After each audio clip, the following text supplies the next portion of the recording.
I can tell you that this story is not fabricated. Every word of it is true, according to my mother. I don't know what I can do to authenticate the following, so I suppose it's just my word against yours, but it has definitely given me something to ponder on over the years. So here it goes. I grew up in a wooded region of upstate New York, in a little town called Minnesink, approximately 60 miles north of the city. Although my parents at the time were struggling with extended family issues as well as finances, I can recall one good thing about my childhood. We lived on a 7-acre property with pines that littered our backyard and rolling hills in the front. It was an exemplary place to experience my childhood. It was a rural and friendly environment with plenty of room for fun and activities. Neighbours were scarce and vehicles were seldom. In 1992, before I was old enough to remember anything, and could just barely walk, I was apparently outside in the front yard whilst my mum was on our porch, watching me with my older brother play relatively close to the road. All of a sudden, a blue hatchback came creeping up our street very slowly and paused at the entrance of our driveway. Again, this was odd, not only for the fact that we lived in such a rural area, but the occasional car we did see drove excessively fast, since our roads were pretty much barren of anyone or anything. My mother became concerned, because to her recollection, she had never seen this car before. The man had apparently waved at my brother, and I smiled. She quickly told us to go inside, as she acknowledged the man. He looked her square in the eyes, expressionless, before exposing a smile from ear to ear, and raising his hand in a chilling wave, slowly descending and ascending each finger rhythmically. He proceeded to drive off, and my mother did not allow us to go outside for the remainder of that day. She then told my father what occurred once he got home from work, and he was indifferent over the whole situation. He suggested to inform our neighbours of the incident the next morning and keep a neighbourhood eye out on any suspicious activity, but other than that, he was at a loss for what to do. He also decided to lock everything up in the house, including the latches on the garage door, which we rarely did. My parents had done everything in their power for protection and began to shake off what had happened once they were preparing to sleep. Now I need to mention, my mum had a ritual of waking up at 3 or 3:30 in the morning and step outside in our garage for a cigarette. That particular morning, she groggily stepped outside and sat on our freezer and had a smoke.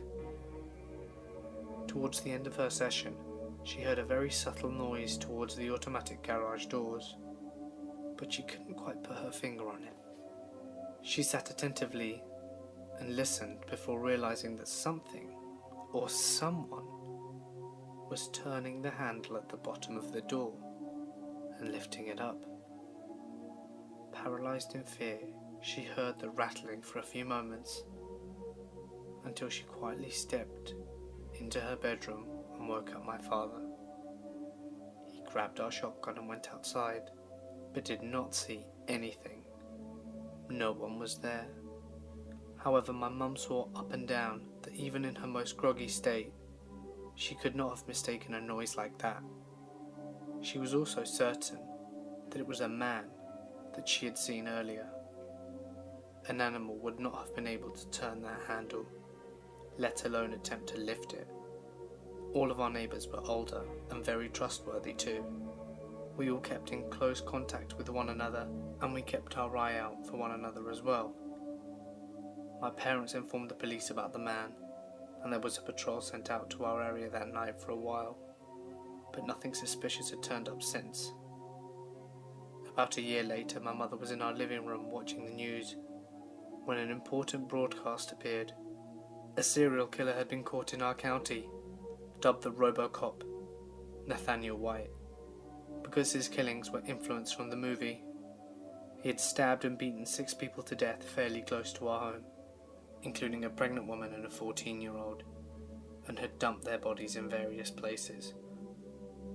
The man who was charged was undoubtedly the man who had stopped and waved at us. My mother is entirely positive and swears on her life. His face still sticks with her, with that evil grin reviewing my brother and I. I wish my dad would have blown Nathaniel's brains out and sent that guy to hell before he could have killed again. But I'm just grateful that the watchful eye of my mother, and more importantly, a tiny metallic latch, prevented all of us from an untindily grotesque death.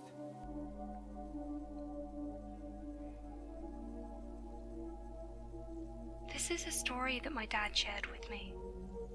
He grew up in a small suburb community of Stowe, Ohio, with his parents and older sister. Across the street lived a boy named Richard. He was the same age as my dad and described him as a scrawny redhead troublemaker. He would spot on people as they walked by and even set a house on fire in the neighborhood, blaming it on a kid who had special needs. Nothing he did, however, could compare to the crime he committed when he was only 19. My dad had just started his sophomore year of college when he heard the news.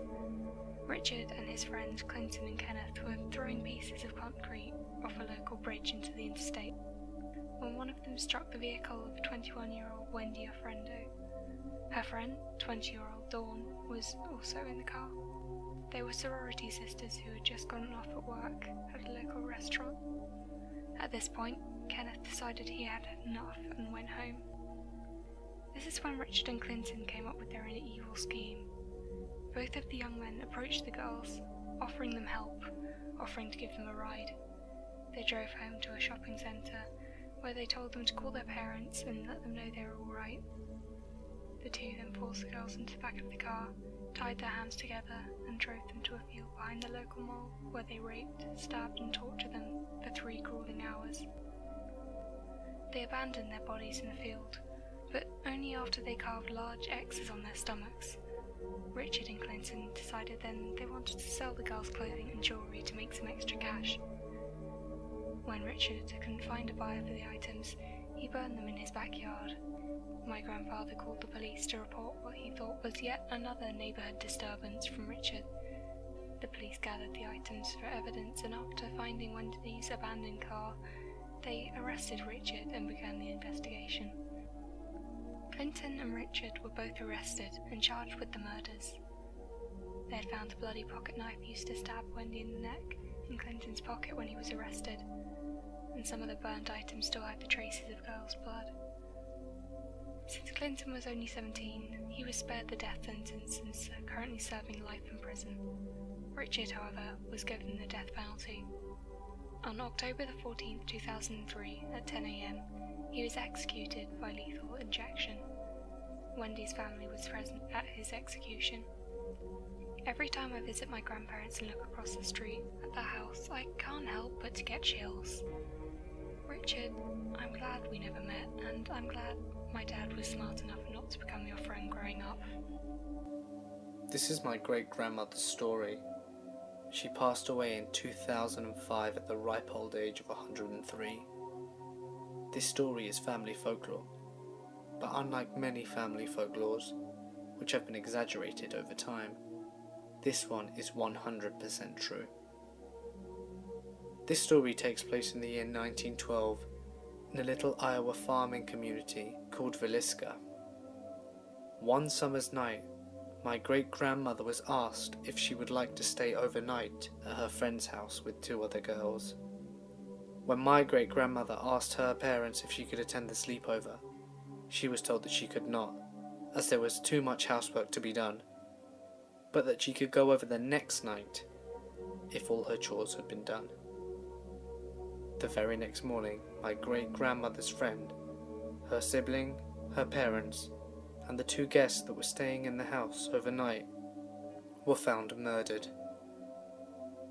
Police discovered that all 8 of these people had been bludgeoned to death. The murder weapon was an axe that was left in the house, and the murder has never been solved. To this day, my family's unofficial motto is, "Saved by chores."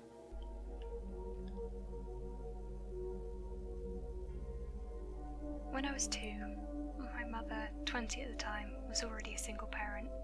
My parents had split the year before. At the time, we lived with another student from the nursing program my mother was attending. Her roommate, Emily, was very smart. My mum had to study hard for her grades, but Emily was one of those people who could read a passage once and remember it. One Thursday night, Emily was trying to convince Mum to go out drinking with her, but Mum had a bunch of studying to do. Still, she didn't want to spend the night alone in the house, so she decided to go and spend the night with my grandparents. The next day, Emily wasn't in class. When Mum got home, Emily's car wasn't there, but Mum didn't think much of it until she found Emily's purse. When Mum found it, she knew something was wrong. She decided to call the pharmacy where Emily had worked as an assistant, and they told Mum that she hadn't showed up to work, and also to tell her that she was fired. Mum decided to call her boyfriend at the time, who later became my stepfather, and he came over to have a look around. When he found a broken window in the bathroom, he told Mum to call the police. The police arrived pretty quickly and searched Emily's room. They pulled back the covers on her bed. Her sheets were soaked with blood. That's when Mum realised that Emily was dead. The police found her abandoned car out on a country road. Emily's body was found in a field nearby. She'd been raped and stabbed to death. Mum was, for good reason, terrified and decided to move back in with my grandparents. Eventually, the police found the man who murdered Emily. As it turned out, he didn't get his intended target that night. No, he'd been watching my mum for some time. He'd even posed as potential buyer of the house Mum and Emily was renting and told the real estate agent. In court, he tried to get this crazy letter that was supposed to be from my mum admitted as evidence. Anyway, the man got life in prison and Mum's supposed to be notified when he's released. She no longer lives in fear, but I can't help wonder what would have happened to me if she had decided to stay home. Would I still be alive? Would I have grown up without a mother? I ache when I think about the terror Emily must have experienced, but at the same time, I'm glad it wasn't us. And I feel a little bit guilty about that.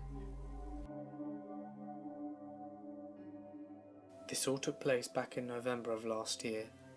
I booked an entire trip in order to propose to my then girlfriend. I flew us both out to Florida to go to Disney World and to see the last concert of one of our favourite bands, Anne Boleyn, and of course propose. We had a blast. I proposed in the Disney castle. She said yes and everything went well. We took off the next morning, Thanksgiving Day, on our way home, connecting through San Francisco. About 30 minutes into the flight, the captain comes onto the intercom and announces that one of our engines wasn't depressurizing properly. We did a loop-de-loop back to the airport, got unloaded into the terminal, and we had to wait for another plane to be readied. When we got to the terminal, my now fiancée switched on her phone back from airplane mode, and within a few minutes she had over 10 voicemails from the same number, which she didn't know. Fearing the worst, we called the number without listening to any of the voicemails. I knew something was going wrong as soon as she started to talk to this person. Her face went blank and she didn't even say a word. I told her to give me the phone, and she did. I asked who it was, and the voice I heard back just sounded dead. Absolutely no hint of emotion at all. All he said was, "I will kill you both as soon as you land in Seattle." I asked who he was again, and he just hung up. She said she had no idea who it was, and I certainly didn't know the voice. I called him back, and he would just say that he was going to kill us when we landed in Seattle. Little did he know that we were delayed for hours. I used to work in telecom, so I pulled a few strings to get a name and address of the phone number that he used. Neither of us knew the name nor the address. She looked him up on Facebook, and she had one mutual friend with him, her ex-best friend. We'll just call her Karen. She and Karen were no longer friends, as she got wrapped up in heavy drug usage and stole from my fiancée. We did a little more digging around and found that he was the boyfriend of Karen's new best friend. My theory is that Karen saw all the posts that my fiancée and I were posting on social media about the trip. the engagement, and the great time we were having, and she was pissed and wanted to piss on our parade. I didn't take it as a joke, however. A death threat is a death threat, and in my mind, as meth heads, they could follow it through on a whim. I called him and talked over his ramblings.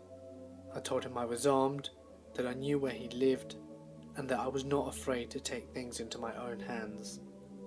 He hung up on me, so I called the Seattle area law enforcement, and they told me to call back on a non-holiday day? So I called the emergency line, and they reiterated the same statement. We were on our own. We ended up flying about 9 hours after our original arrival time. Once we had landed, we both had just one voicemail. Hers, I assume, was from the guy, and mine I had no idea, as he hadn't been calling my phone. My voicemail was from my dad, who said he had gotten a call from my neighbour saying that my mailbox had been destroyed. Looked like it had been hit by a car and the mail got stolen from it. Her voicemail, however, was the guy screaming, saying, "Where are you?" and "How dare we?" and plenty of other threats and random yelling. I drove home and dropped off my fiancée at her house, insisting she should not come with me to my place in case there was still some guy there. They threw a brick through the window with an old picture of my fiancée and Karen attached to it. I tried calling him to no answer. I went to bed after covering up the window with a tarp and making sure my fiancée was okay. I filed a police report the next day, and they said I couldn't do anything without seeing them on my property. We blocked everyone involved on social media and went about our lives. We didn't hear from him for about 3 weeks, until he sent me a picture of my fiancée working. I immediately called her and asked her to go to the back of her work, a bubble tea shop, and then called the mall security guard and explained the situation. But by the time they got to the food court where the picture was taken from, he was gone. At this point I was done messing around. I knew his address and swung by and dropped off a note attached to a critical defense .40 bullet saying, "This is your last chance to leave her alone. This is your only warning." It's been almost 9 months now, and I haven't heard a word from them again. But for both our sakes, I sincerely hope we do not meet you, Tyler. Hey guys, it's Mort here, and thank you for tuning in. Huge thank you to the Crypt for her narrations in this collaboration. She's a very talented narrator, and I would love it if you go check out the collaboration we made over on her channel, as well as her other content. Remember to like, comment and subscribe before you hop over to her awesome channel. And finally, I just want to say thank you for your support. It really means a lot, and I'm grateful for every like and comment left, so thank you.